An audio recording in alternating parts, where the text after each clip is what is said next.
All right, ready?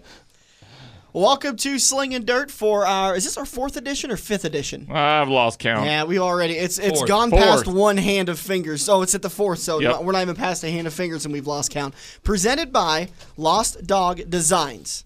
Lost Dog Design, not plural, Lost Dog Design. And we want to say thanks to Raina and Dave. They help us out every week with editing the show up and then posting it up on our YouTube page so that everybody can watch it.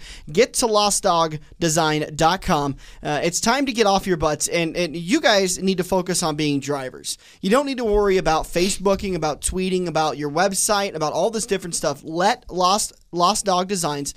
I'm going to get it right one of these days. Let Lost Dog Design take care of everything for you. They are your full social media company. They'll do all your Facebooking, all of your tweeting. They'll also build and design a website for you, including graphics. Yep. And, when we were talking to them, I've done graphic design before. I've done website design before.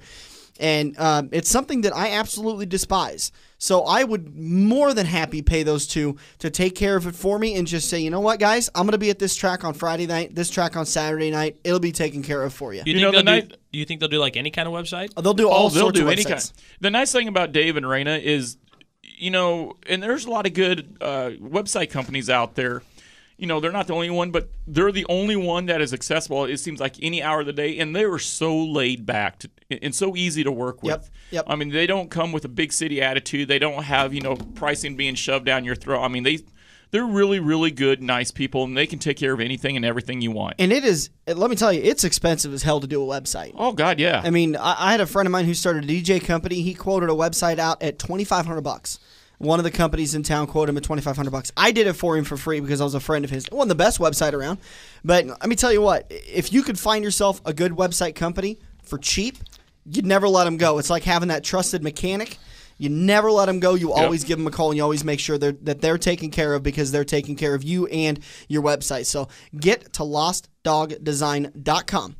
No plural, no S's, lostdogdesign.com. Talk to Raina and Dave and let them take care of your social media, take care of your website, take care of all of your graphics. Now, you said trusted mechanic, Bud. Who is your trusted mechanic? Fire. Who? Is it you? No, hell no. Is it your dad? My dad, Harley Meyer, and Nate Hernandez, whose uncle is Alonzo Gross, that drives in the SLMR. Yep. They're not the smartest kids out there. No, I tell them this. You're not the brightest bulbs I've on heard the you screaming at them from the announcer's booth. You're not the brightest bulbs on the Christmas tree, but these kids have got a lot of heart. And anything I want them to do, they're like a sponge. Every time I tell them to do something, whether it might be right or wrong, they'll do it, and they remember it, and they know my routine. They know what I like. They know what I expect. As soon as I get to the track, their exact words is, you focus on driving. Don't touch the car. Let us do it. If they have questions, they'll ask. I'll tell them, and if I learn something, I'll talk to Josh here, or I'll talk to you or whoever, and if I learn something, I'll let them know. And, it's a growing process. And so far, they're the two, Dad and the two kids are the best damn thing that ever happened in my racing. I tell you what, you're right up there with a NASCAR answer. I timed it. That was 2.5 minutes that you gave that answer. You would be a reporter's dream. Yep. And you're my editing nightmare.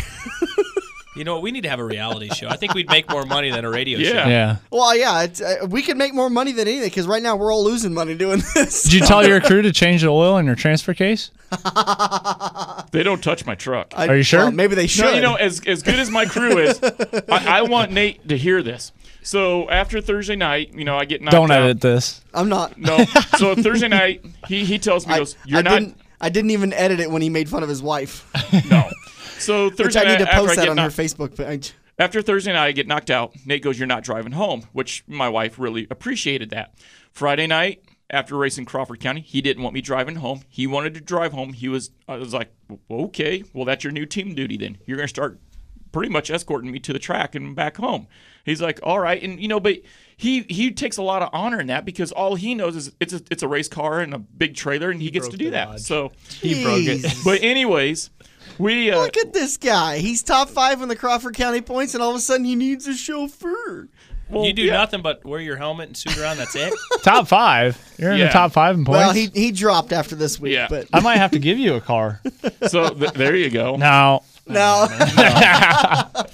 So It's a late model for sale, by the way. yeah. I got a late model for sale. $80,000. No. No. Whip No. out the credit 14 card. grand, you can come drive it. But it was kind of funny. Nate scared the hell out of Dad night. No, this was Saturday night after Silver Dollar Nationals. We're taking Nate home, and he wanted to drive. No big deal. So we're on the truck, and So he's taking you home. No, he's taking. It's me, Dad, Nate, and Harley. He's taking Harley home. When we turn a corner, and I'm like, man, this guy's really close to the curb. He drives over, and not like barely over the curb, like clear up onto the sidewalk. And he almost takes out my right side mirror on a street sign. I was like, what the hell are you doing? And he's like, dude, there's glass in the street. We're all looking at the street corner going, where? There's no glass out there. And he goes, yeah, there is. So he turns the truck back around, and it was an old phone book. Now, I don't know what school thought you it was glass? And he thought it was glass. And you let him drive your truck. Yeah, I think you need to find a new chauffeur. Maybe that's why it's at the truck shop. Transfer case. Yeah. Did you put it in 4 low or something when he was driving? I don't know. or something? I was half asleep coming back from I-80 because all I know is I heard my dad going, whoa, whoa, whoa, what the hell? And I woke up, I was like, oh shit, we're gonna wreck. Your dad was out there on Saturday night? My dad, I tell you what, my dad, and this is all seriousness, Andrew, you tell your dad, my dad had the time of his life. He has seen a lot of races, but my dad, I swear to God, he thought he was a kid in a candy store. I mean, he thought that was the coolest thing to go to the Silver Dollar Nationals, and he did not move from his spot on the back straightaway the whole night. If he wanted something to eat or drink, it was, Bud, go get me something to eat or drink. And that was not a problem. That was some of the best quality father-son time that I've probably had in the last 15 years. I mean, that was just a treat for him. He can't wait for next year. Well, this is the Slingin' Dirt session. It's an unedited podcast. And welcome, Bud. You walked into the podcast world. So we break down a lot of dirt track series, shut up. point standings, results from all the different areas. Now, last week we broke down Iowa tracks, and we said last week that we're going to rotate between the Iowa and Nebraska tracks, but because of the way that our interview schedule seems to be rolling out, we've decided to call an audible where we're going to cover Iowa tracks. Crawford, Shelby, and Adams County. Yep. And the reason why we did that was because we wanted to get Josh in the studio and settle this matter for once and for all. And we just got done actually recording the front stretch, which we talked a little bit about your issue 2 weeks ago. I kind of want to hear this. I didn't get to hear fines, what happened, so we get to hear it all. We're going to get into it pretty deep, and I will tell you that we are still efforting getting Matt Bonine on here. I put it up on the Crawford County Facebook page today asking if Matt would be available because I don't have his contact information. And Dangerous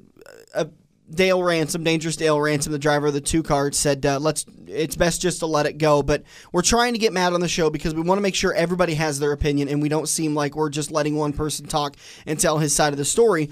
Although so far, because of us all being friends, we've only been able to get a hold of Josh. So we are efforting getting a hold of Matt. Hey, we're all racers. We're all friends, right? Yeah, we just don't have any way of getting a hold of Matt. So it makes it a little bit more difficult. I do. How many times have I asked you to call him? I've tried. Okay, so we're still I think working you on have. He's a liar. I've already talked to Matt. That Josh most runs over everybody. Matt, don't worry about it, buddy. Yep, no matter. He runs into me every weekend at the go-kart track. I'm gonna go on public right now. Oh, I am public not. record. Here we go. Slingin' Dirt, Here we public go. record. Matt and I did talk about this, but honestly, I think it would be best that I don't quote Matt word for word. I can summarize it, but I'm not.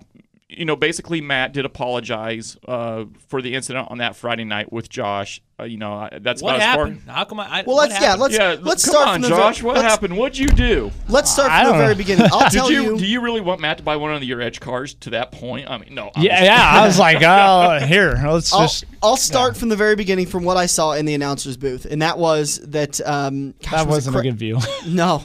Well, That was about the end of it. I was looking down at the time, but from what all I saw was race was over with, and you guys were taking your cool down lap. And what you had talked about several times, it was, I can't remember who heck won that race. It was Thies, yes, 23 car. Jim Thies. He won the race, and great car. I mean, no one could catch him.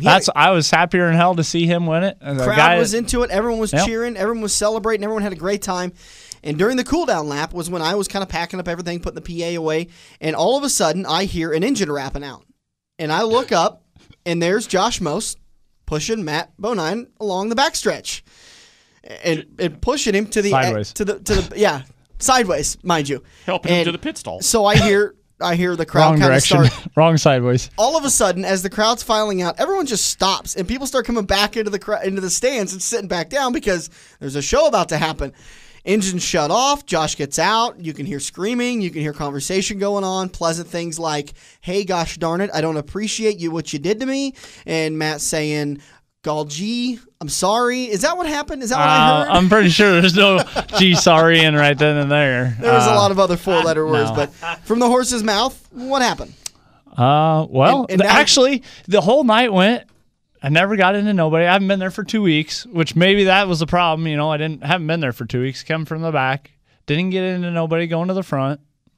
Well, I don't know. I guess I should have hit a few more cars, made everybody mad or something. So it was an odd night for you? Yeah, it was an odd night for me. So when another guy won and I ran second from the back, you know, I was more than happy for him. You know, I mean that's about just as good as a win when you don't race somewhere for a couple weeks and you come up and run second. I didn't have nothing for him. I mean, he did everything he could do. He had a great car, drove great.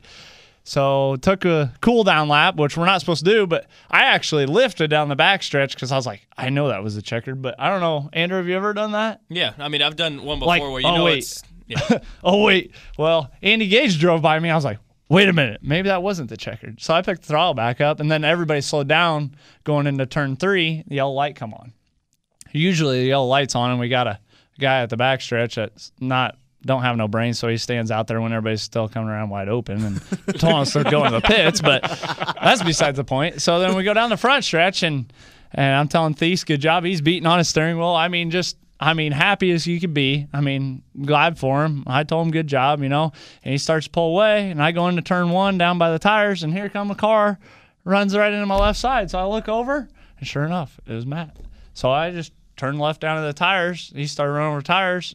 So he had to slow down, and I stood on it, went to the backstretch. Well, everybody else is pulling in on the backstretch, so not a whole lot of places I can go other than make more laps or slow down. So I slowed down, and here come Matt and ran into me again. So I just hit the brakes a little bit, got at his right rear tire, turned left, stood on it. Shoes on the chip for, I don't know, I probably pushed him, 50 yards. Yeah, it was a good distance.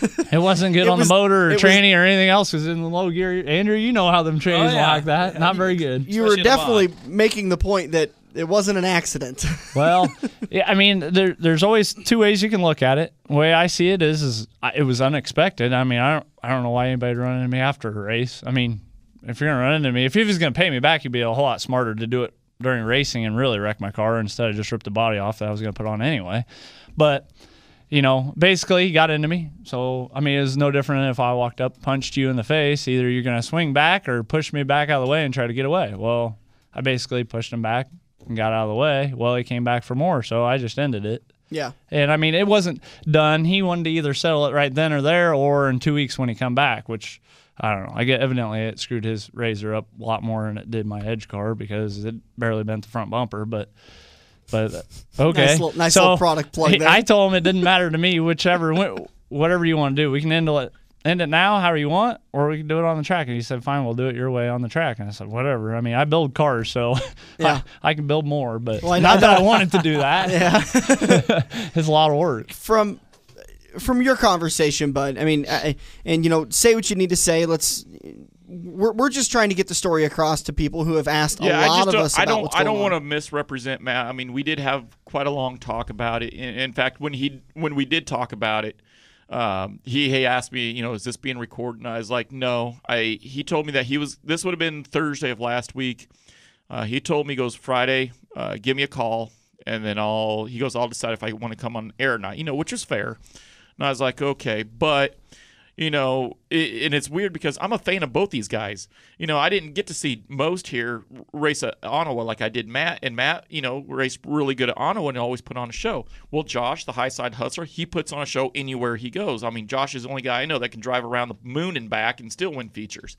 But with that being said, okay. Sometimes you reach on your sayings, but I think we got what you were saying. All right, so let's get to it. You know, from Matt's perspective. From Matt's perspective, you know, he had been upset with Josh, basically from the standpoint of, you know, and I'm not gonna. How do I put this? Josh has been into a lot of cars. And I see both sides of the fence here. Josh has been into a lot of cars the last year or two, especially last year, and supposedly Matt had been in one of those incidences where a car had gotten destroyed. And some drivers, and I'm not saying that Matt's thinking like this, but a lot of drivers will look at the track and go, okay, well, this guy's driving through cars and he's constantly, butt slamming cars in the corners, but nothing's being done about it. Well, eventually what's going to happen is drivers are going to take the law into their own hands. Now, I want to make it perfectly clear that Matt Bonine, although he didn't do it publicly, profusely apologized to me. He's like, this is, it should not have come to this. He goes, I did antagonize and I did poke Josh that night. He goes, but I had enough of it. I've seen Josh, get into cars and, but at the same time, like Matt said, Josh doesn't put on a helmet with the sole intention going, okay, I'm going to go out there, I'm going to take this car out. And Matt's like, I've gotten into cars before. I haven't always been the clean racer. And that honestly garnered a lot of respect for me because, at Matt Bonine and Josh's level here in the A-Mods, this is what I want to do someday. God forbid. I want to drive an A-Mod. I would love to have the chance to drive an A-Mod. But for Matt to come out and apologize, say, look, I did antagonize these guys or this guy, and I shouldn't have done that. My emotions overcame me. He apologized. I think he would apologize to Josh, and I think after that feature that night, you guys went down, or you were in tech, and Matt walked down, and from what Matt was telling me, if I understood Matt right, you guys just started talking about it, but then you got 100 fans just poking the situation, just trying to create the drama and stir stuff back up. And we don't need that in racing. If me and Andrew are racing super late models and I get an Andrew and Andrew's pissed off at me, okay, it's racing. Every time you strap on a helmet, you take the inherent risk that something bad could happen to your car. We're going to get upset. We're going to get mad. But let the drivers talk it out. We don't need 20 other different individuals jumping in there and just trying to fuel the fire. Nobody wins in that situation. Well, it's just something that comes with the sport because this happened to be the last race of the night. Fans are able to come down. To everyone's credit, I don't think that's anything that needs to change. Fans are great to be able to go down into the pits and meet their favorite driver, but you guys in your sport, you're on public display all the time when you're at the track, and it's a part of being a part of racing is that when something like this happens and your emotions maybe get the best of you and you make the wrong decision, you got to pay for it with people sitting in your face going, what happened? What happened? I mean, I'm no different. I've asked you now 4 times to talk about what happened. At the track, it shouldn't have got to that. And I'll go on record and say that, my driving style, Andrew could back me on this. My driving style gets me in, and it's not always 100% my fault, but I put myself in that predicament that makes it my fault because, you could probably see me and Dale Ransom Friday night. I about ran over him 3 times trying to get around him on a topside only racetrack, and that's where both of us were. And, yeah, granted, I about ran clear over Dale in the center of the corner because I was carrying so much more speed through the corner. And, there were some track guys that actually watched me because of the things that happened the week before, and they talked to me afterwards and said, we actually sat there and watched just your car instead of seeing just the aftermath of, oh, this guy got into this guy and he got turned around. They see what the problem is when, like somebody like Dale, he hit his marks, and he was just as fast as me, and we both went through the corner and gained ground on the whole field. But then the next lap, his car got tight or maybe a little loose, and he had to get on the brakes, and a car length gap closes up so quick that it doesn't matter. I got $4,000 worth of brakes on my late model, and my mod stops just as good as it does. So Our cars don't stop on a dime. No. So, let me ask you guys this, because I've been kind of tossing around my head with this being my first year in dirt track and watching this stuff. It's easy to say that, Josh, you should probably be more patient, but you guys have 10 laps, 15 laps to get the job done. And when you're coming from 8th and it's all green flag runs, that's not a lot of time. No, and if you get on a racetrack where there's not a whole lot of passing going on, and there's a lot of times I gain more positions in the first 3 laps, just like Jesse Sobbing does at an I-80. He can come from 12th to the top 3 in the first 3 to 5 laps, and those are the easiest positions you're going to gain. Yeah, Jesse puts himself in a predicament where he could get tore up real easy or tear up somebody else's stuff, and it's happened. But it's so easy to gain them spots in this first few laps because everybody else is oh, all right, let's just see what my car's going to do. Well, Jesse is just like me. I mean, we know what our car's going to do, so we're hammering down on the first 5 laps, gaining as many spots as you can, because sometimes by the end of the race, that can make you or break you for a win. And I'm going to agree because it sucks because it's 100% true. I'm one of those guys that waits 2-3 laps to get going. That's why I haven't won as many races as Josh or Jesse or even Bill. Bill is one of those I'll pass 10 cars in the first 5 laps. The fast cars are going to get the job done quick. Kyle Burke goes out there.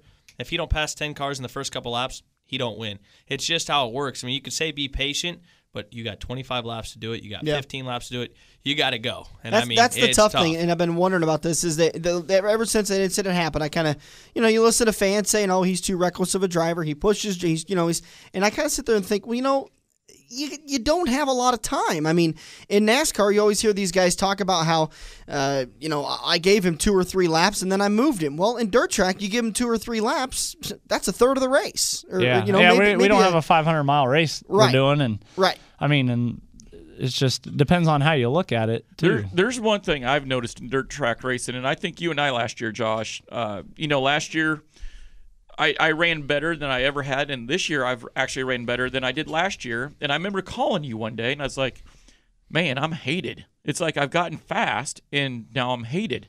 And I'll never forget this talk. You're like, Bud, when you run faster, the chances of you getting into somebody or somebody getting into you goes up exponentially. It comes with the territory. As soon as you get fast, nobody's going to want to like you. And I remember calling you because you'd call me. You're like, how'd you do? Oh, I did all right. How many more people don't like you? And it was just kind of remember those phone calls last year? It was kind of funny. But the one thing I want to get at is I've noticed guys like Mose, Sabine, I'll even throw Bonine in there, Andrew, Bill, no matter what class you're in, a lot of the fast guys people are out there going, well, these guys can't drive. They're driving over their head. They're driving through cars. Well, I'm not saying that they're completely off the hook. Sometimes we overdrive our cars. It's dirt track racing. We're not on pavement. It's dirt track. You could hit a slick spot, push up the track or something like that. But I've seen a lot of times where it's the slower guys that will actually come up into your lane when you're, faster through the corners and they go into the bottom. They push up to the high side. Well, you're already on the high side. You've been running that line for 2 or 3 laps. They're going to push up. You're going to get into them. Well, is that really your fault? To me, no. And it's the slower guys a lot of times that are bitching about the faster guys running through them. I'm like, well, stay out of the way. Well, and it's pretty tough because, as you explained to me last week, you guys don't have a single mirror on that car. So when you thought we had mirrors, I thought you guys had at least one to look behind you, sitting right there. I'd be seeing the finger all the time, man. Yeah. But it's tough for the slower car guys, and I empathize for them because they don't know what line you're running. So when they can't even look behind to go, okay, he's running the high side, so I need to go low. They just have to kind of keep doing whatever they're doing. Yeah. Not only that, but then you got the bleacher creatures sitting in the bleachers. Oh, Jesus. These guys here, well, you should have seen you should have known this guy. Okay, so Andrew, when you're in your late model at I-80, can you see the guy who's got his nose, his great big wedge nose on, right level with your rear end? Can you see or hear that? No. You can't. You don't know what's right there. You can feel it. You can feel it. You can feel them when you're into them. Yeah. That's all you can do.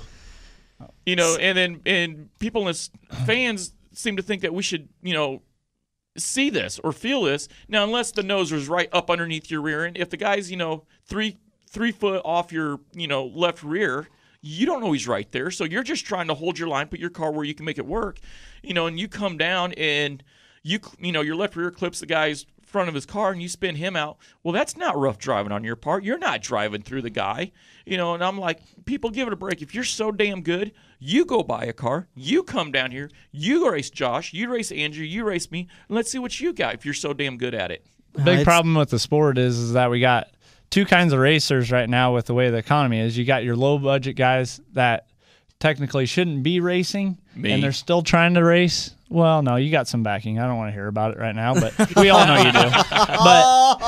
But okay, you got 2 kinds of racing going on. You got the low budget guys that need that check back every week to go. They count on that check.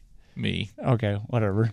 And then you got your other guys. We're out there racing because that's what we're going to do, and that's what we do. Well, these guys that get a wheel mark or a quarter panel tore up, they're holding grudges because they're spending money. Yeah. Well, they're not running up front. They're running mid-pack, and they're spending money, and they get upset, and then they hold grudges, and they get mad at people. And either if you're going to take – all of us are going to take a chance. All of us could destroy a car at any time. Anytime you strap on the helmet, you run that chance. And if you don't want to take that chance, I mean, I'll be the first one. Andrew can run into me. And you give me a wheel mark, and it's a racing deal. If you don't just blow it into the corner and not turn, that's fine. I mean, it's racing.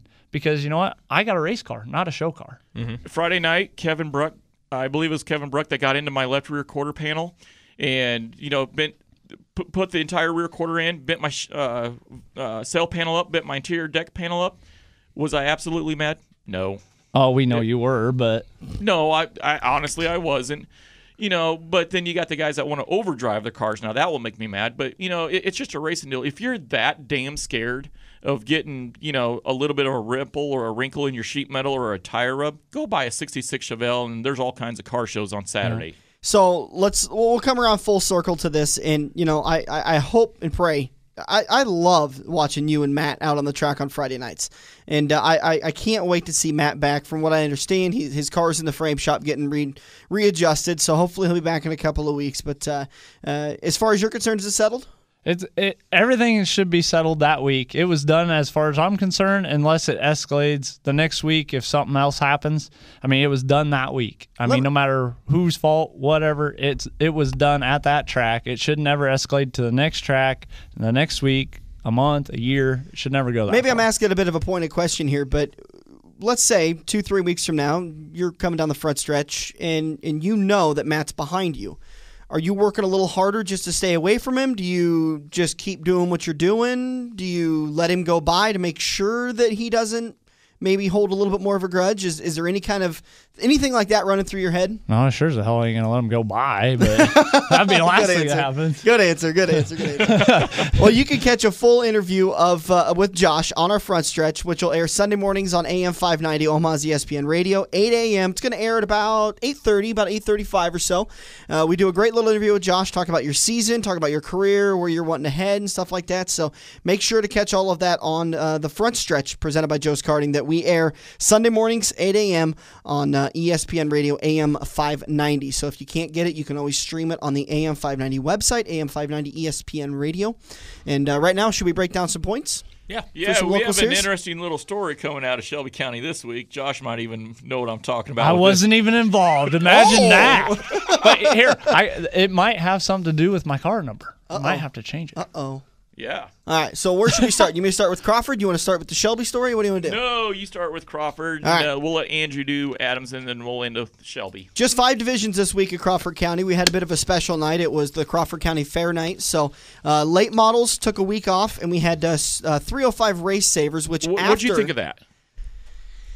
Need more cars. Let's save it for after that. Okay, I want to talk okay. about that a little bit more because it's kind of there's a little bit of here and there with that. But as far as the race results go for your Sport Compacts, Shannon Malberg, this was an awesome battle between these two. Shannon Malberg and Jamie Malberg battled it out for a green-white checkered, and those two brothers, I believe Jamie's the older one, typically runs at Shelby, and those two guys absolutely race each other clean, and they put on a hell of a show for everybody for the Sport Compacts. But Shannon wins for the 3rd week in a row. He is hard charger for that points lead. Alex Davis comes in 2nd, Jordan Androy comes in 3rd, and Tyler Thomas from Vale, Iowa comes in 4th. For your hobby stock division, Craig Brotherton brings home the victory. Andy Beckman from Wall Lake brings home 2nd. Jason Fusselman 3rd. Donnie Gustav 4th. And Jeff Fink 5th. I tell you what, Cody Gustav had a heck of a ride Friday night. That kid was in the orange 23 car, leading the race, car of the class of the field. Absolutely had the race won. With about 4 laps to go, along the backstretch, his steering goes. And he's got no steering left. Well, if any of you can reckon back, and you haven't been to Crawford yet, but you were there previously, Dukes of Hazzard. they took that wall and they moved it in, but they actually just moved it in the dirt. They didn't get to move it in the concrete wall so that there's that cushion there. It's just an open berm pretty much, and then there's grass back there. So I'm sitting there calling the race, and I'm talking about Cody, and he's got a good backstretch worth of length on the field.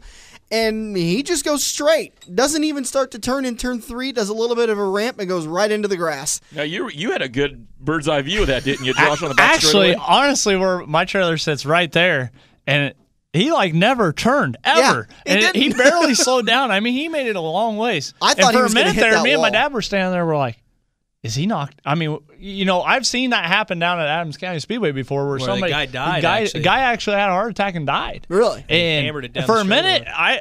I thought, nobody, it was so far out there, which Yeah. there were sheriffs out there, probably because the week before, but they were right by the wall, but maybe they seen him moving. But from where I was, you couldn't see him moving. Well, It the actually safety was the safety officials were on top Yep. of him fast. Yep. As soon as Because- they started coming, because I was like, dude, do we get down Yeah. and see if he's all right? And I But think there were several layers of concern with that. Was he okay? Was Yeah. he unconscious? Something like that. And then, as hot as that car was with the engine and everything, there's nothing but dead grass out there. There's a lot of dead That's grass. not in dead Sec- grass. That's oats. oats. Well, That's okay, oats. that'll catch on fire though. Yeah, I think he was thinking that, corn's down. He was just trying to get some extra money. I was in the Oats is lineup up. shoot, and my crew guy comes over and goes, "Bud, red flagged." I'm like, "Oh my God, did somebody roll over?" He goes, "No, somebody reenacted the Dukes of Hazzard." I'm like, "They did was. what?" It was. He got straight up air off Yeah. that. So I can't wait to talk to him Friday night What at the kind of races style and find points out. would you give him for air time? That's probably a 6 for. Oh yeah, for I a think out so. of 'cause 10? 6 with a 2,500 pound car. That's probably a 6 out of 10, 8 out pretty of good 10. air. It's nice, pretty good. Wow. smooth landing too. Yeah. So the Russian The judge landing, would've yeah, given it an 8. he's probably sitting at an 8 because landing was pretty good. It was Stuck pretty that gentle. landing.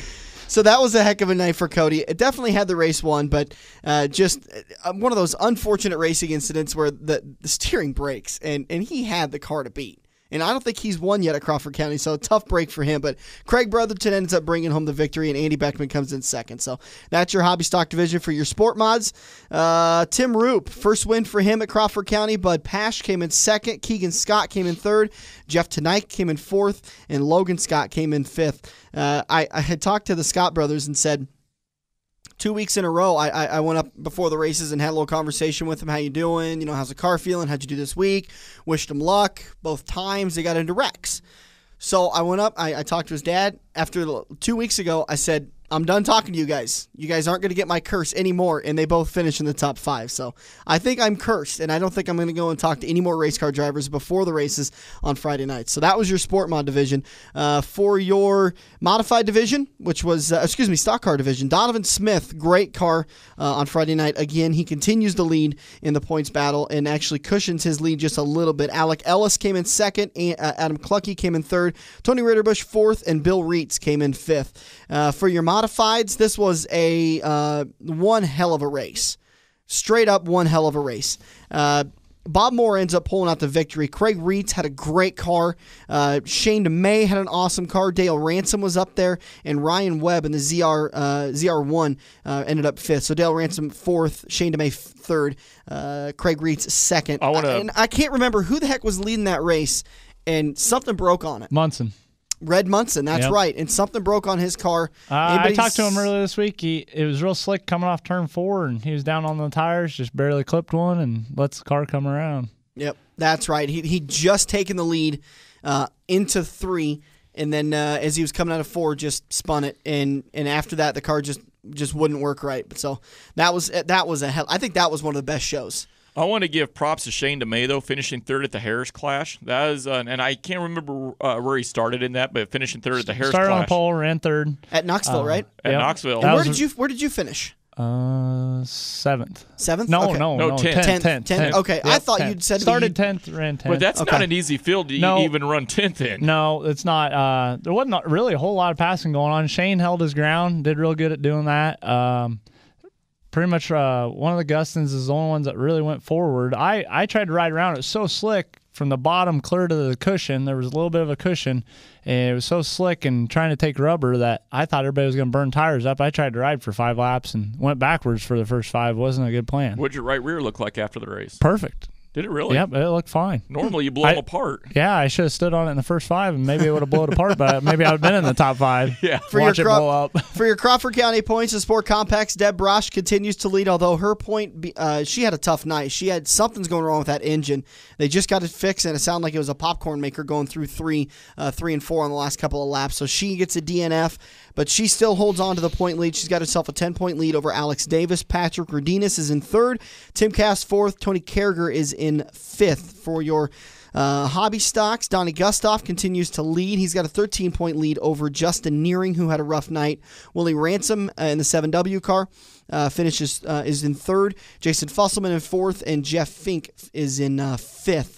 And pretty good points battle there for the hobby stocks. Those guys are battling out each and every week, so great show for the hobby stocks. On to your sport mods, Logan Scott and Keegan Scott. Those two continued 1-2, although Logan still adding to his points lead. He's got a 22-point lead over brother Keegan Scott. Tara Longnecker in 3rd, Tanner Powers in 4th, Evan Nimitz in 5th, and Buddy Ray Jones drops out of the top 5, but I think justified. You had a rough night at I-80, and so it wasn't easy for you to keep it in the top 10 on Friday night. And I do want to send my condolences to Tanner on the I don't know if you've heard about this, Josh, but I guess his car is pretty messed up, and he actually might be done for the year. Oh, really? The number 60 car. Son of a Buick. Son of a bitch, yep.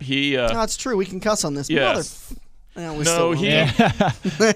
actually, believe it or not, I actually had a lot of appreciation from the fans that came down after the feature, because when I came into turn 3, I didn't see what happened between him and the other car, and all I saw was, Tanner had spun out. I'd seen that, and then his car started backing up, and I was wanting to run that high side. Oh. And then I turned the car sideways, and I went out into the oats, and then everybody's like, "But that was a class act that you you were able to miss the wreck, but he got tagged pretty hard there. Oh yeah, it was. I think it was in the side of the car. Hit. Yeah, it was pretty much nose to nose. Ryan Top is a newbie.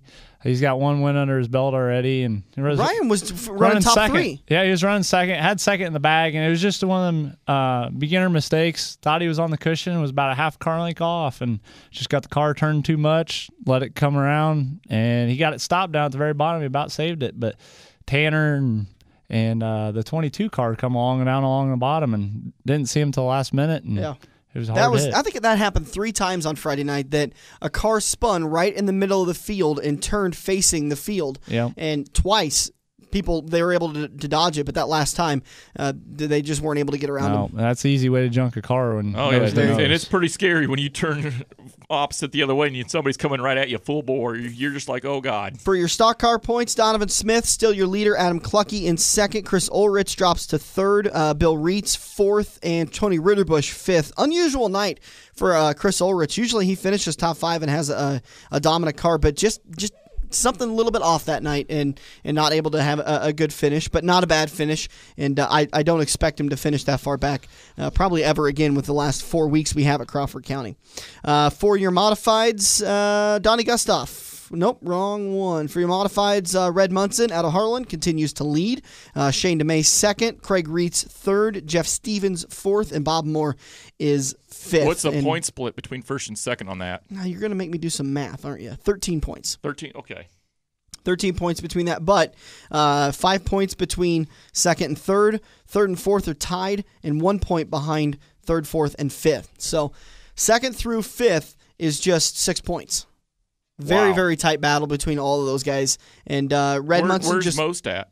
I only printed off top 5, but Josh, you were leading it for a little bit there, you were right up there, about ready to lead it, and then you took 2 weeks off, one of them to go to I-80, and then you went and ran up Sirwin, Northern Iowa, didn't you? Yeah, I went up to Webster City once for a special. That's right. So fell back a little bit, but nonetheless, you still got an opportunity. If you do 4 weeks, I wouldn't be surprised to see if you finish in the top 5. Late models, they stayed the same because they didn't run on Friday night. Jason Haney continues to lead. Al Zeitner 2nd, Vic Lovejoy 3rd, Jeff Siegelbart 4th, and Don Beckstrom 5th. So good battle with the late models there, and can't wait to see him come back for another week. Let's talk briefly about the 305s. I think it was kind of a tester night for the crowd and for the track to see how the 305s did. From my perspective of everything, I don't know if Crawford County's the track for 305s. And I want to reserve judgment because I've only seen 3 races for 305s, 2 heat races and a feature. And I don't think it was a very fair field. There was 13 cars. See, about 4 cars were just absolutely dominant. I mean, they were fast as hell. That's the problem with that class right now is you get 5 guys. You got 5 guys that are capable of winning. There's probably not even 5 guys that were at. I saw 3, maybe 4. Yeah, 3 or 4, and they're smoking the whole field. Oh, yeah, they were lapping them within 2 or 3 laps, and they did a 15-lap feature.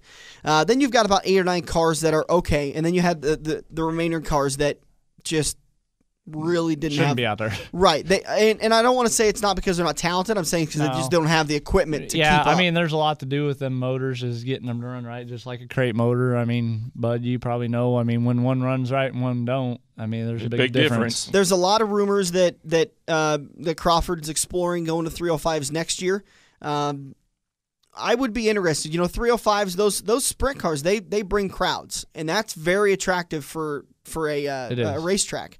And the tough thing for Crawford County right now is that they've only got about 10 late models, and it's just not financially viable for them to continue running late models. I mean, they're paying $700 to the winner, and there's no way they're making $700 off of fees. You would know, hasn't Crawford County almost always had sprint cars for the fair races every year? Yeah, fair races they've always had sprint cars. And they've always brought a crowd with them. Yep. But with that being said, I think the field of cars that you saw Friday night at Crawford County would not be your. It wouldn't be your regular weekly? No. I think you would see more 305s. Yeah. This was just a special, and those guys run way, farther north. I shouldn't say way farther north, but, their battlegrounds are 50, 60 miles north and then on up. Yeah. So they came down. So, if you keep your eye on some of the dirt track world and you kind of keep your ear into what you're hearing, and I think after talking with several of people, you and I have had a lot of conversations about this. It's a possibility. We have absolutely no evidence. I have no insider information. I want to stress that. Just because I'm the PA guy doesn't mean I have any kind of insider information. This is you and I speculating. But we've talked about it last couple of weeks about the 305 race savers coming to Eagle. It might be an interesting thing if Crawford was to pick up 305s for next year. And that way it's more appealing for drivers to come to Crawford on Friday night. Then after the races are over with, truck over to Eagle, stay the night. Get up Saturday morning, work on their cars, go race Saturday night at Eagle. That way, you're not going all the way to Southwest Iowa for one race, or you're going all the way to southeast Nebraska on another night.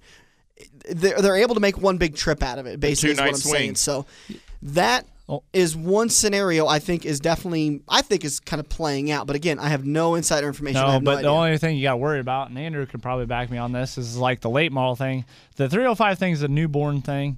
The late model thing is kind of a dying thing on this side of the state. You go to the other side of the state, it's huge. I mean, there's no modifieds over there, and it's all late models. Really? We got all modifieds over here and no late models. If you get 2 tracks going, you get guys that just run. I mean, it's just like Al Zeitner, for instance. If I-80 was running on Friday nights, I'm not so sure Al wouldn't go to I-80 instead of, for if they ran late models. You get a few of those guys. Jay Stewart's come over a little bit. You get a few of those guys that would run at I-80 every Friday if you did every Friday weekly show. It splits the field up, and then you got less cars too. Well, and that's the only hard thing about it. It makes sense for people like Jay Stewart and Al Zeitner who come all the way from Bellevue to come and race at Crawford because it pays $700 for the winner. $550 for second, $350 for third, or $400 for third. It's a good payday. It is. I mean, there's not a lot of late models that go and race there. You want to buy one? We'll talk. Okay, we can talk about it. I'll get you going this Friday. Okay. Let's. You got to quit announcing, though. All right. There's down payment right there. Check it out. We're wheeling and dealing right now. Buddy what was your bid today on Facebook? Well, I started the opening bid at $1.98 down, $1.98 a week, and then I bumped it up to $25 down today and $5.98 a week. Well, I got $11. Well, that'll get you. That won't even get me a gallon of gas. It might give you a Heim. Heim? A Heim? No, they're about $20 now. Okay, you're screwed. Oh, okay. That's a switch tube. I'm dating a banker, so I'll just take out a loan. Yeah. Go to the bank. You get local banks. They'll support you. She'll probably still give me a high interest. Nobody wants to finance me anymore. 20% interest. They'll cover you. So that's kind of what's going on at Crawford. We're 44 minutes into this already, and we still haven't talked to the 2 other tracks, and we got to get to Shelby County. So Should we talk out Adams County and then Sure. we'll get to Shelby to wrap it up? Yeah, I can blow through Adams real quick. None of us actually raced there, and they actually took this week off. Oh, they did? So it's 2 weeks ago. Yeah, they took it off for the Silver Dollar, which was nice of them to do that. for That's all a the drivers to class get act there. on them part. Them and McCool Junction both did. I thought that was pretty cool. Fifth place in the hobby stock was Andy Davison. David Weeda was fourth. Jeremy Purdy third. Matt McAtee second. And Ryan Sutter picked up the win. In the B-Mod feature, it was Brett Shepard fifth. Jared Weston fourth. Ron Ballinger Jr. third. Blaine Peterson second. And Jeff Jones won the feature. Pro stock class, Jason Rolled fifth. Fourth. Brad Deary third. Steve Churchill got second. And Greg Miller picked up the win. Modifieds, fifth place was Brian Foote. Dan Mueller was second. Todd Van Eaton third. Jared Stein second. And Jeff Wiggins picked up the win. And the late model feature was Chris Speaker got fifth. John Hampel fourth. Paul Glendenning third. Jason O'Brien second. And J.C. Wyman picked up another win on the series out there in the late model division. Chris Speaker, that's the one you guys were talking about, was Chris at I-80. Speaker, yeah, he was the one that started in the fifth row of the I Silver thought I Dollar. recognized that name when you guys were talking about him earlier. I knew you'd catch on here sooner or later. It's only taken them 18 shows. And the We point just standings. established it's 4. Close enough. In the hobby stocks, Brett Sink is fifth in points, Rick Ritchie fourth, Jeremy Purdy third, Jeremy Auden is second, and Matt McAtee is the points leader in the hobby stock division. In the B-Mod class, Brett Shepard fifth, Ron Ballinger Jr. fourth, Blaine Peterson third, Jeff Jones second, and Jared Weston is your points leader. Pro stock, Tony Hardesty fifth, Craig Garner, Brad Deary third, Jason Rolled second, and Greg Miller is your leader.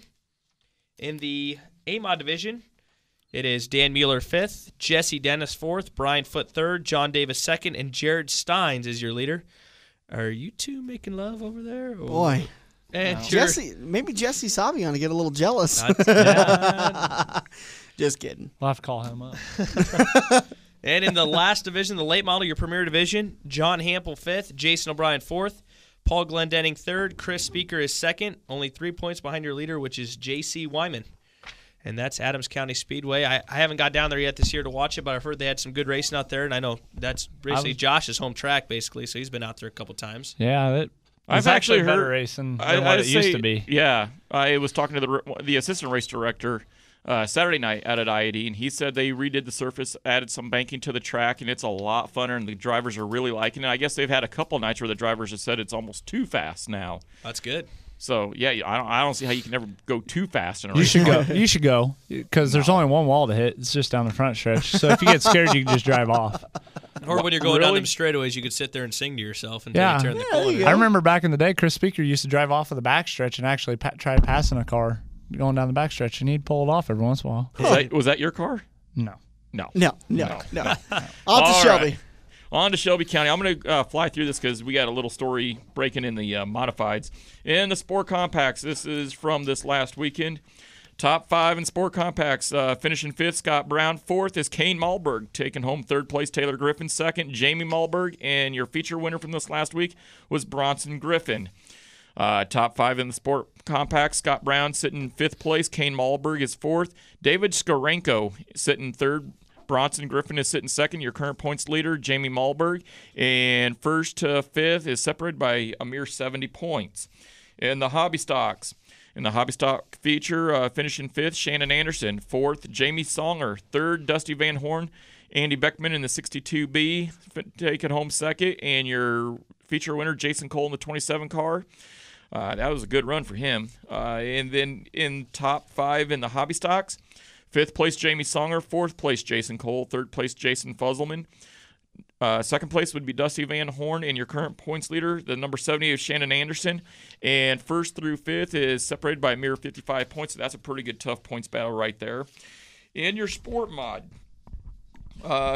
here's a neat deal.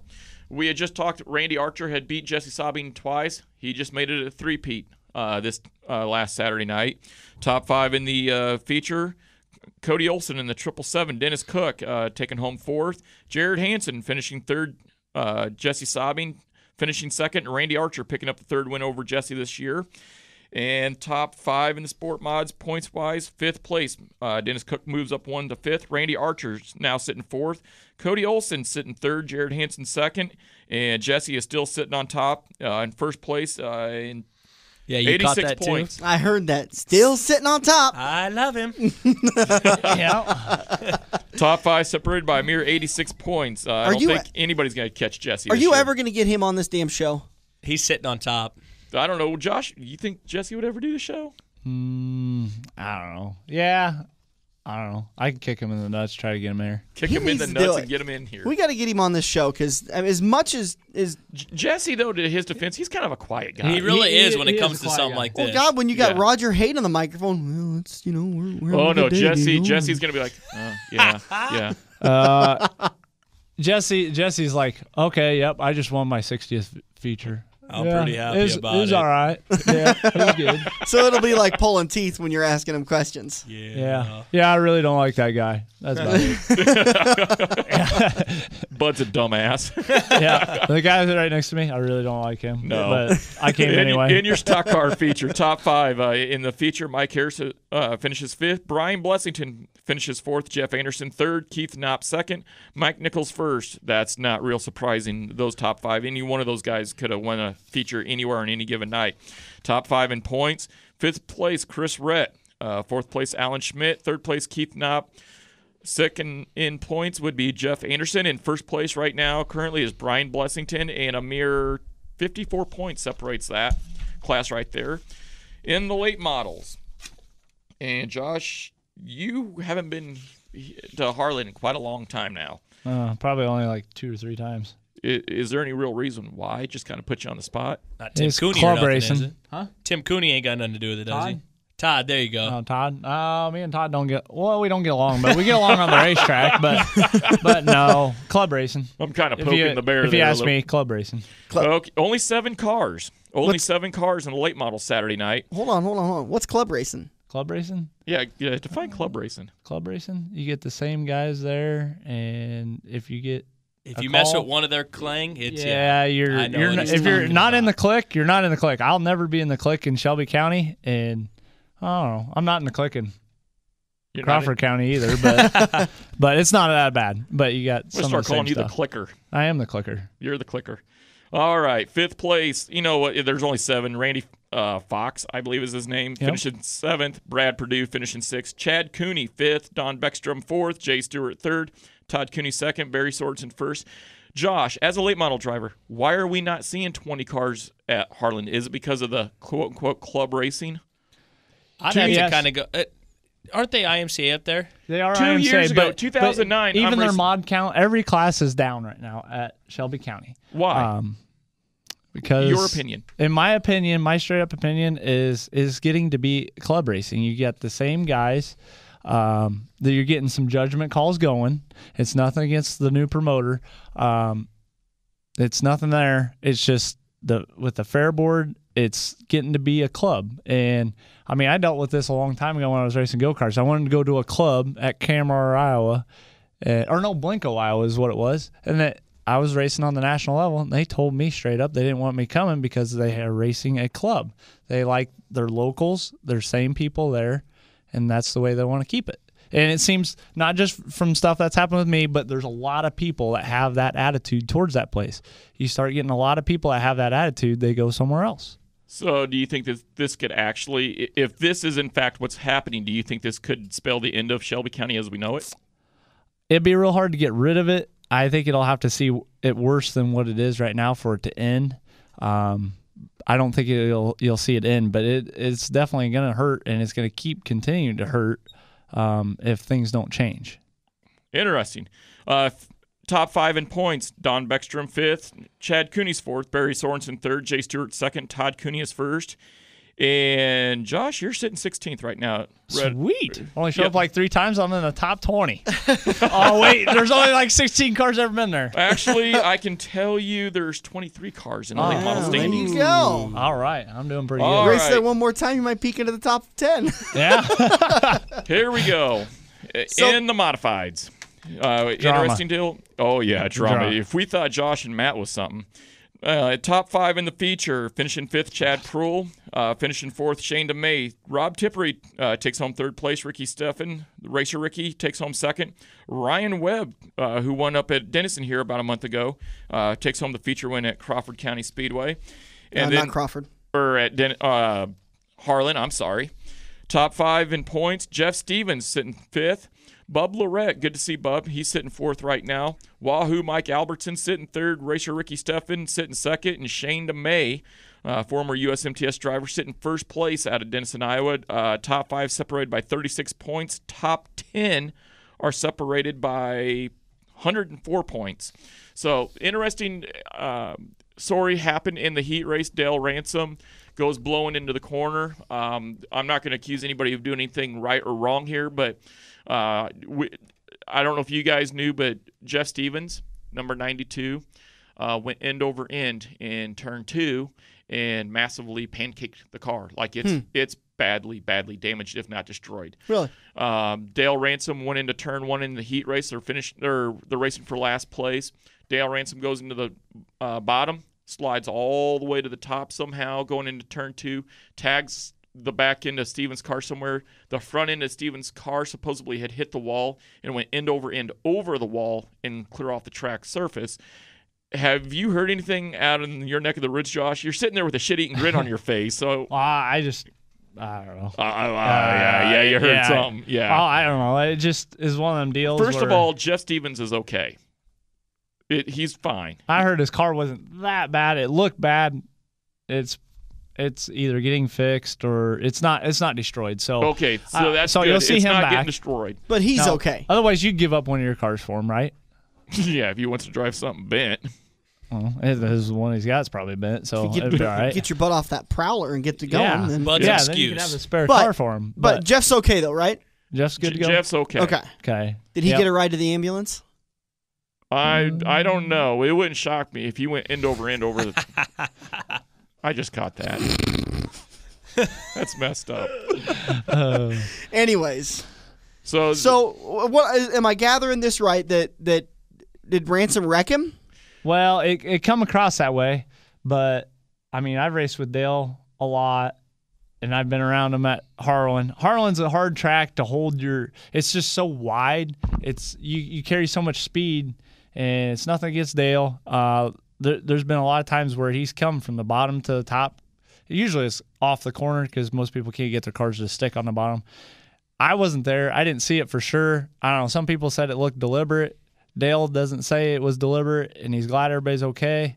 I've heard him say that. But I just think, honestly, his car wasn't there, and he thought it would stick, and it didn't stick. But I can't say that for sure. So but you're am I getting this right? You're going to give Dale the benefit of the doubt, and if he told you that he didn't mean to, you believe him? well, he probably didn't mean to, just because I've seen him race enough, and his car do the same thing. Just maybe somebody wasn't. you could there. almost predict what his car is going to do when Yeah, you're racing I mean, him. his car slides from the bottom to the top like that a lot, and most of us that race at Harlan, I mean, his is not the only car that does it at Harlan. I mean, there's a lot of people's cars get around Crawford County is just fine, and they go to Harlan, and it's like, whoa. I mean, it's like I just wrecked my car last night, and it ran fine.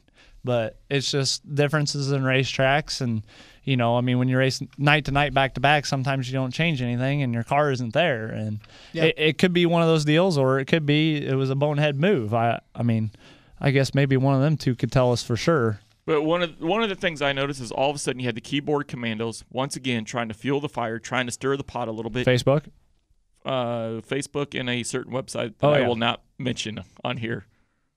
Yeah, I don't know what it is, so you're looking at me Andrew's like I know. looking at me like MySpace. MySpace. No, it's not MySpace. Twitter. It's No, Twitter. Twitter. Twittering it up. Well, either way, It's a certain space where Yeah. dirt drivers go to check out the current. It's listing. as I've always Yeah. seen it. There's his side of the story. As he says it. There's one side of the story. There's his side of the story, and then there's the truth. Yeah. So Exactly. there's truth in everything, and usually no driver's telling the whole story. So does that do it for us? We never lie. I was looking at my hood. We pins. just I didn't fib. mean It's to. Yeah. fibbing. It's fibbing. you guys don't lie just as much as you don't bitch. yeah. Something like that. Does that do us for the Slingin' Dirt tonight? Yes, I do want to preview Slingin' Dirt for next week. We did have the sprint car issue for Eagle Race. We had Roger Hayden on there. Steve Grosserbacher was on the phone. We're going to try to get a hold of Adam Gillian. I believe I pronounced that right. I'm going to try to get a hold of him. Next week on the Slingin' Dirt, we will have Roger Hayden. We will also have French Grimes, who is the originator of the Race Saver package, and we will have Smiley Sinton, who runs a Race Saver 305 series down in Texas. It's going to be a busy studio. It's going to be a busy studio. French Grimes and Smiley Sutton will be on a conference call. Mm-hmm. Adam Gullion will be calling into the studio. Oh, boy. And we're going to have Roger and us in the studio. And I don't know if Chad Sanders will want to sit on that or not, because we might need some comedy relief in that one. Dude, Eagle's freaking crazy, man. So make sure you tune in next week to Slingin' Dirt. So we're going to have a great conversation. We'll cover the Nebraska tracks next week, and we'll talk about the 305s one last time. We're going to settle it. We're going to finish it. No more talking about it, because it's a done deal. It's happening. It's done. It's All right. happening. Thanks for listening. Make sure you go over to lostdogdesign.com and check out our great sponsor. They're the ones that help us put the show on every single week. Get your Facebook page, get your Twitter up to snuff, and let those guys take care of it. They'll also do your graphic arts design and make a website for you. So they do it all. LostDogDesign.com. Give them a call. This has been Slingin' Dirt. Thanks, buddy. Thanks, Josh, for joining us. Appreciate you coming in the studio. Andrew, as always. Thank you. Have a good night. Thanks.